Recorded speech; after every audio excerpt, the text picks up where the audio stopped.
off with that playing in the dark, because that's how we were welcomed into the Haitian Methodist Church when we first walked in on Sunday night. We walked into a dark sanctuary filled with about 300 people, and they were all singing just like that. It was an incredibly powerful and moving moment walking into that, and very welcoming. Before we start talking about all these pictures, I wanted to share with you what brought me to Haiti to begin with. It started earlier this year when I recommitted myself to learning more about what I've always believed in. I went through the Alpha course, then the study of John, and I also went on the walk to Emmaus. And around the same time, I was reading the book Prayers of Jabez. And that's about expanding your territory, asking for more to do for God's glory, and to open doors and showing opportunities you never thought possible. I was also praying to hear God's voice and to discern what it was that I'm supposed to be doing in my life. I have so many interests and so little time. I walked into church one Sunday and Pastor Steve was talking about the opportunity to go to Haiti. It was the red neon beacon flashing, saying, "This, here, now, is what you're supposed to do. Can you hear me now?" I faced a lot of opposition from my family out of fear for my safety, fear of my children being without a mother, and the unknown. I was asked, why go now? Why not just send money? Why not adopt a child? And my response was simple. I asked God to pray for what to do, and I can't just walk away and say, thanks, but not now. God truly made everything possible. The trip was organized, my kids were taken care of, financial support, donated supplies, and the enormous outpouring of love and support from church friends and family. I never once in the last year wavered from my first decision to go. Never thought this isn't something I shouldn't be doing, and I was never fearful. God was standing by me the whole way. Now, some of these pictures we have up here, this is our team minus Shane, since he was driving up from Arizona. We were waiting for him to show up, and we're all wearing these shirts. That's Pastor Dave from Aldersgate UMC up in Brigham City, Sandy, Stacy, Steve, Jill, and I. These are some of the new buildings and the new construction that's going up right now all over Haiti. There's one company that's doing these metal ones and the wood one next to it. The total projected cost with a concrete slab is about $1,200. They're doing these and giving them free to the families in Haiti. And they're about this width, but they can be any length back. There's no indoor plumbing. There's no kitchen. It's all outdoors.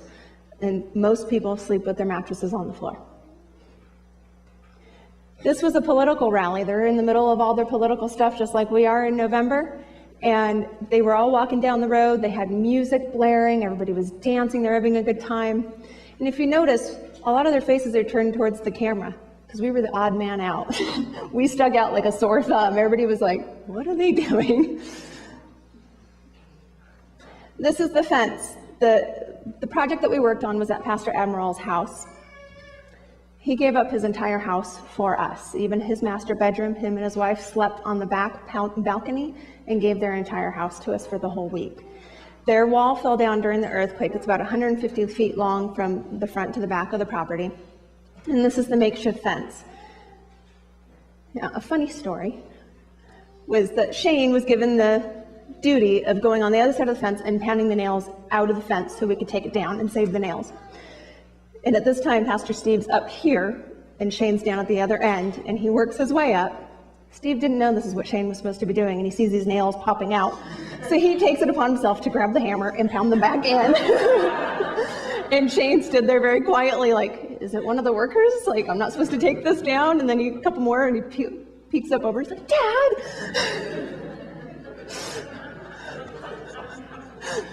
We work as a team.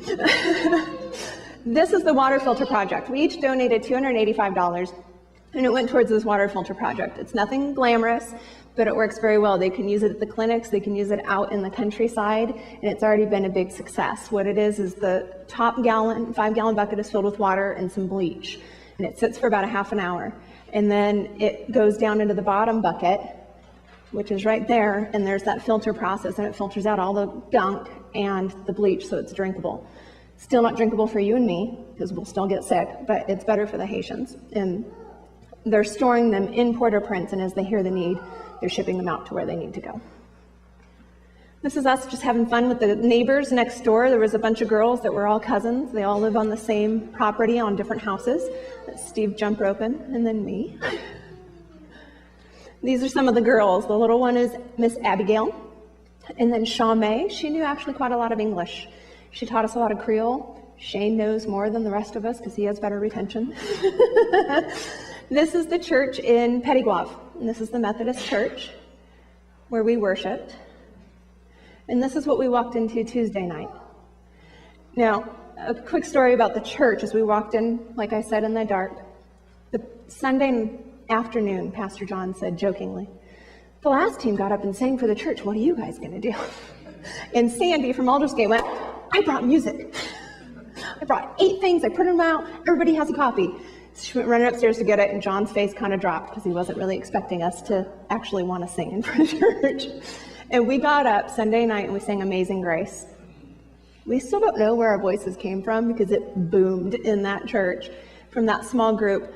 But the congregation, when we sang the first verse through again, all of them, 300 some people joined in Creole, which was pretty powerful. And another interesting thing about their church is they don't do silent prayer like we do. They pray out loud, and they're loud. They're not fearful of what their neighbor's thinking, and they go on. It's not thank you, da, da, da, amen, because they're not fearful of any of that, and it was really neat. Steve, hard at work or hardly working, whichever one you want to look at. This is the other side of the wall. You can see down at the other end, part of the fence was taken down. That's what we had done. And all the debris had fallen over on the neighbor's yard, and that's their house. So there's not that much room to work in. So we had to dig out all that debris, separate the rock that they would reuse in between two walls. And we had to do it with buckets to get it out. We had a nice long bucket brigade line. This is the after, before we started pouring cement. This is the wall that was still there that didn't fall down. They had to knock out some of that wall so that way they could put the rebar down in it. So it actually has support. So if they have another earthquake, hopefully it won't fall because there was no support in there before. This is all of our group with some of the kids next door. And the gentleman in the back is our interpreter, Ricardo. He was 27, is 27. And he's going to the university to study law right now in Haiti. And his dream is to be a missionary, to go around the world and help people. He was a pretty neat guy. This is Shaw May and Mr. Ishmael. And like I said, all these girls are cousins. They all live next door. The man to my left is Patrick. He is a judge in Port-au-Prince. He's 30 years old. And they actually have an uncle who is with the Methodist mission in Haiti right now, or in Florida, not in Haiti. He lives in Florida. He spoke some English, and he was telling me he wanted to keep in touch, but he said, "I want to keep the touching." I want to keep the touching. That's his sister on the other side of me, and his mom's right in front of me, Mona, and then those are, none of them are their children, but cousins. This is our group after singing Lord, I Lift Your Name on High in church on Tuesday night with Pastor Admiral. Us hucking some concrete. That's how you got it, because they don't have pumps. They don't have any big equipment. And they mix the concrete on the ground. And it's mixed with rock, sand, a concrete mix, and water. This is the outside of the Methodist elementary school. It's actually elementary through 12th grade. And this is the building. The building's still intact. It did not fall. It's structurally sound. The students refuse to go inside. A bunch of the kids in their tents.